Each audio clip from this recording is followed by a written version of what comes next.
Sorry అన్న. కండలదేముందన్నా, 4 రోజులు exercise చేస్తే ఎవరికైనా వస్తాయి. నీ బలం 10 మంది మీద ఉపయోగిస్తే రౌడీ అంటారన్న, అదే 10 మంది కోసం ఉపయోగిస్తే గొప్పోడు అంటారన్నా. అన్నా, ఇక్కడ అసలు మన ఇద్దరి మధ్యన ఏమీ జరగలేదన్నా. నా మంచితనంతో నువ్వు నన్ను వదిలేసావంతే. ఓకేనా? బయట అలా చెప్పు. ఏంటన్నా, నా మాటనవా? మళ్ళీ ఫస్ట్ నుంచి స్టార్ట్ చేద్దామా? పద, సొక్క వేసుకో. ఆగండ్రా, మా ఇద్దరి మధ్య ఏమీ జరగలేదు. సారు చాలా సాఫ్ట్, గొడవలొద్దు. తీసుకోనా?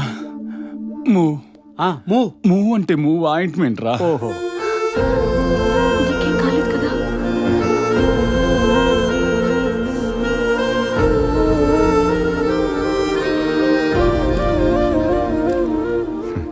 నిర్ణయం నీదే రాజా.